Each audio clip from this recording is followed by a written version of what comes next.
Hello everyone, my name is Abir Ganguly. I am from fourth year Civil Engineering Department of Jalpaiguri Government Engineering College. আজকে আমাদের home assignment হলো home assignment 7। এতে আছে numerical solution of Duhamel integral. Subject is structural dynamics and earthquake engineering.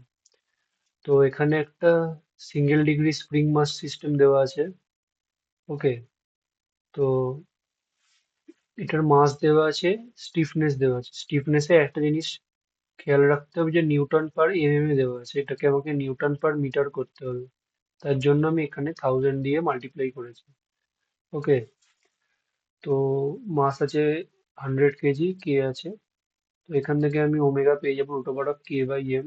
ইউনিটটা ঠিক করার জন্য এটাকে আমি নিউটন পার মিটার করেছি, এটাকে কেজি দিয়ে ভাগ করেছি, নিয়ে আমার আনসার এসছে 1000। ওকে। হুম, 1000 রেডিয়ান পার সেকেন্ড। এবার কি, since the loading is given as a segmental linear function, the response obtained using Duhamel integral is calculated numerically. Normal ভাবেও করা যেত, ডিফারেন্ট টাইম স্প্যানে ফোর্সিং ফাংশনটাকে ডিফার করিয়ে, কিন্তু এখানে আমরা নিউমেরিক্যালি যেহেতু চেয়েছি তাই নিউমেরিক্যালি করছি। এবার নিউমেরিক্যালি সলভ করতে গেলে এইটা হচ্ছে আমাদের দুহমেল ইন্টিগ্রেশনের বেসিক ইকুয়েশন। এবার এই sine omega into T minus টাউটাকে আমরা এই ভেঙে নিলাম। সাইন এ মাইনাস বি হচ্ছে সাইন এ কস বি মাইনাস কস এ সাইন বি। তাহলে এবার ইন্টিগ্রেশনটাকে আমরা একটু চেঞ্জ করে এভাবে লিখতে পারি, কেননা ওমেগা টি পার্টটা যেহেতু কনস্ট্যান্ট, ওটাকে বাইরে বার করে দিলাম, শুধু টাউ পার্ট গুলোকে ইন্টিগ্রেশনের ভেতরে রাখলাম। এবার এইটাকে ইন্টিগ্রেশন করলে কিছু একটা টাইমের ফাংশন আসবে এটি। তো এটাকে সিম্পলিফাই করে লিখে দিচ্ছি এটি সাইন ওমেগা টি মাইনাস বিটি কস ওমেগা টি, আর এই এই 1 বাই এম বাই ওমেগাটাকে বাইরে রেখেছি। তাহলে এটি হচ্ছে কোনটা লিখে দিয়েছি, বিটি কোনটা লিখে দিয়েছি। তাহলে এই এটি চেঞ্জটা কি করে পাবো, ti-1 থেকে ti এর মধ্যে এই এক্সপ্রেশনটাকে ইন্টিগ্রেট করলে টি আই পাবো। আর বিটিআই কি করে পাবো, এই টার্মটাকে ti-1 থেকে টি আই এর মধ্যে ইন্টিগ্রেট করলে। ঠিক আছে, এইটুকুই বোঝাচ্ছিল। এবার হচ্ছে কি, ফোর্সিং ফাংশনটাই আমরা দেখছি কি না 0.06 এই টাইমের পরে, মানে এটা সেকেন্ডে দেওয়া আছে, এই সেকেন্ডের পরে আমার ফোর্সিং ফাংশন 0 হয়ে যাচ্ছে। তাহলে কি হবে, এ আর বির ভ্যালুটাও পাল্টাবে না,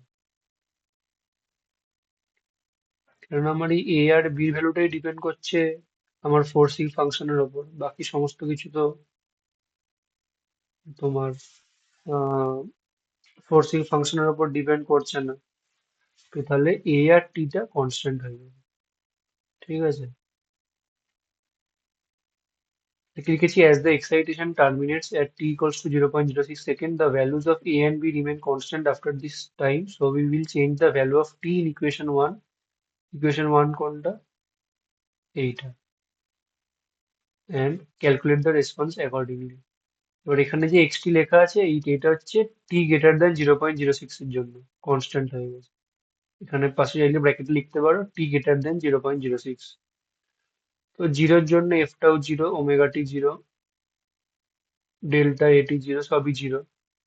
এবার 0.02 তে এফটাও হচ্ছে এত, ডেল্টা এটিআই আর ডেল্টা বিটিআই এর ফর্মুলাটা আরেকবার লিখে নিয়েছি। ওকে, এবার একটা জিনিস খেয়াল করার মতো যে ওমেগা টিটা কিন্তু আমার আছে রেডিয়ান, কারণ ওমেগা হচ্ছে রেডিয়ান পার সেকেন্ড আর টি হচ্ছে সেকেন্ড, তাহলে উত্তরটা হচ্ছে রেডিয়ানে। কিন্তু আমি যখন এই ইন্টিগ্রেশন গুলোতে পুট করব, এই ইন্টিগ্রেশন গুলোতে যখন বসাবো, এইখানে বসাবো, তখন আমরা কি এই যে ইন্টিগ্রেশন গুলো যখন পুট করবো, তখন যে ওমেগা ইন্টু টি, এটা তো আমার রেডিয়ানে আসবে, এটাকে কিন্তু আমাকে পাল্টে ডিগ্রিতে বসাতে হবে। এই একটা জিনিসের জন্যই কিন্তু ভিডিওটা কি, এই ওমেগা টি তো আমার রেডিয়ানে আছে। তো যখন cos 20 আসবে, তো আমি তো ডিরেক্ট 20 বসাতে পারবো না, আমাদের তো ডিগ্রিতে হিসাব হবে। তাহলে 20 × 180/π করতে হবে, করে যে ভ্যালুটা পাবো সেইটা আমরা বসাবো সাইন বা কসের সাথে। তো এখানে আরেকটা জিনিস করতে পারি, ওমেগা টি ডিগ্রি বলে আর একটা কলাম করতে পারবো আমরা। তো তাহলে 20 × 180/π করে যেটা পাবে সেটা লিখবে, সেটাকে 2 দিয়ে মাল্টিপ্লাই করে এটা হবে, 3 দিয়ে করলে এটা হবে, 4 দিয়ে এটা, 5 দিয়ে এটা, বা 40 × 180/π করবে, যা হবে সেটা লিখে দেবে। তাহলে যখন এই সাইন ওমেগা ইন্টু 0.02 আসবে বা সাইন 20 রেডিয়ান আসবে, তখন তাহলে ওই ভ্যালুটা ডিরেক্ট বসিয়ে ক্যালকুলেট করা যেতে পারে। এবার তাহলে এই ফোর্সিং ফাংশনটাকে তিনটে ভাগে ভাগ করতে পারি। একটা হচ্ছে 0 থেকে 0.02 মধ্যে, একটা হচ্ছে 0.02 থেকে 0.04 এর মধ্যে, একটা 0.04 থেকে 0.06 এর মধ্যে। ওকে, তাই করেছি কেস ওয়ান, ti-1 0, টি-টা 0.02। তাহলে এবার এইটার মধ্যে আমার ফোর্সিং ফাংশনটা কি হবে, এটা বাই টাইম রেঞ্জটা ইন্টু টাউ। এই তিনটে কেসের জন্য এফ টাউ এর ইকুয়েশনটা ফর্ম করাটা, এইটা একটু নিজেদের করতে হবে। এখানে দেখ, এইটা হচ্ছে আমার ইকুয়েশন, ঠিক আছে? এটা বাই এটা ইন্টু টাউ, মানে এফ টি হলে টি হতো, টাউ হলে টাউ। তো এবার তাহলে এই কনস্ট্যান্ট পার্টটাকে বাইরে করে দিলাম, নিয়ে ভেতরে একটা ইন্টিগ্রেশন করলাম, নিয়ে আপার লিমিট মাইনাস লোয়ার লিমিট করে এটা পেলাম। এই ক্যালকুলেশন পার্টটা নিজেরা নিজে করিস, যদি কিছু চেঞ্জ আসে তো সেটাই বসে, ঠিক আছে? ইন্টিগ্রেশন অবধি করে দিয়েছি, আপার লিমিট এখানে বসবে, ওটাও বলে দিচ্ছি রেডিয়ান থেকে ডিগ্রিতে কনভার্ট করে বসাতে হবে। বাকি ওমেগার ভ্যালু তো জানিস সবাই। এইটুকু আপার লিমিট মাইনাস লোয়ার লিমিট বুঝতে না পারলে লিখে লিখে করিস, ভেঙে ভেঙে করিস, তারপর দেখিস কি ভ্যালু আসে, ঠিক আছে? সেম ভাবে ডেল্টা বিটিআই করে এই ভ্যালুটা এসেছে, সেটা আমি টেবিলে বসালাম, ডেল্টা এটি, ডেল্টা বিটি। আর এই এটিটা কি, এইসব ডেল্টা গুলো যোগ করতে করতে এইটা প্লাস এইটা করে এইটা পেলাম, এইটা প্লাস এইটা করে এইটা পেলাম। আর 0.06 এর পর থেকে তো ইনক্রিমেন্ট হচ্ছে না, 0 0, তাহলে এই পার্টটাই আমার কন্টিনিউ হচ্ছে, সেম বিটির ক্ষেত্রে। এবার এটি পেয়ে গেছি, বিটি পেয়ে গেছি, তাহলে ইকুয়েশন ওয়ানে বসিয়ে, এইখানে বসিয়ে, ইকুয়েশন ওয়ানে বসিয়ে আমি এক্সটিটা ক্যালকুলেট করছি। ইউনিটটা আমার হবে মিটারে, ঠিক আছে? হলো।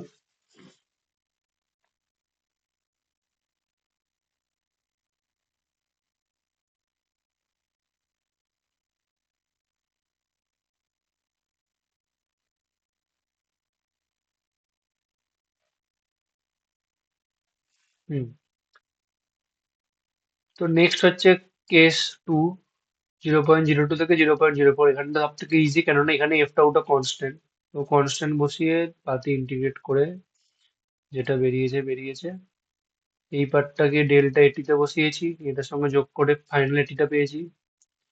আর এই পার্টটাকে বিটিতে, ডেল্টা বিটিতে বসিয়েছি, বসিয়ে এটার সঙ্গে যোগ করে ফাইনাল বিটিটা পেয়েছি। সেই এটি আর বিটি দিয়ে আমি এক্সটিটা পেয়েছি। এবার কেস থ্রিতে এই এফ টবের ইকুয়েশন ফর্মটা একটু ভালো করে বুঝে করিস। আমি বুঝে করা মানে পাতি ইন্টারপোলেট করতে হবে, ঠিক আছে? ইন্টারপোলেশনের ফর্মুলা লাগাবি, হয়ে যাবে। তো তাও আমি একটু মানে ডিরেক্ট লিখেছি, যদি বুঝতে অসুবিধা হয় ইন্টারপোলেশনের ফর্মুলা লাগাস, হয়ে যাবে, ঠিক আছে? তো তো এটা তো আশা করি ইজি হচ্ছে। একটা কনস্ট্যান্টটাকে ভেঙে দিলাম, এইটা ইন্টু কস ওমেগাটাও একবার, প্লাস টাও ইন্টু কস ওমেগাটাও একবার, এটা তো কনস্ট্যান্ট বেরিয়ে গেল। তাহলে এইটা আমার সেকেন্ড পার্টের মতো করে ইন্টিগ্রেশন হয়ে গেল। আর এই ইন্টিগ্রেশনের ভ্যালুটা আমি ফার্স্ট পার্ট থেকে লিখে নিলাম, কেস ওয়ান থেকে লিখে, আমি লিমিট পুট করে ভ্যালু পুট করে হলো। এখানে আবার ডেল্টা এটিআই ডেল্টা বিটিআই হলো।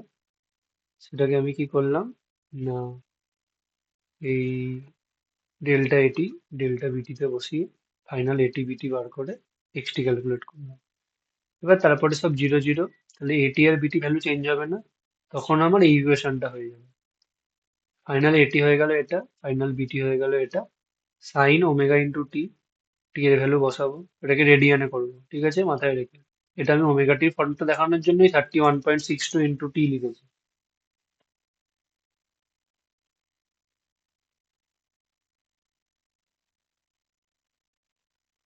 ও আচ্ছা, হুম, অনেকটা ভুল হয়েছে। 31.62 হবে না, এটা হবে 1000 ইন্টু টি, ঠিক আছে? এটা হবে 1000 ইন্টু টি। এখানটাও হবে, এমডাব্লিউটা হবে 1000 ইন্টু 100। তো এই পার্টটা একটু নিজেরা চেঞ্জ করে নেবে।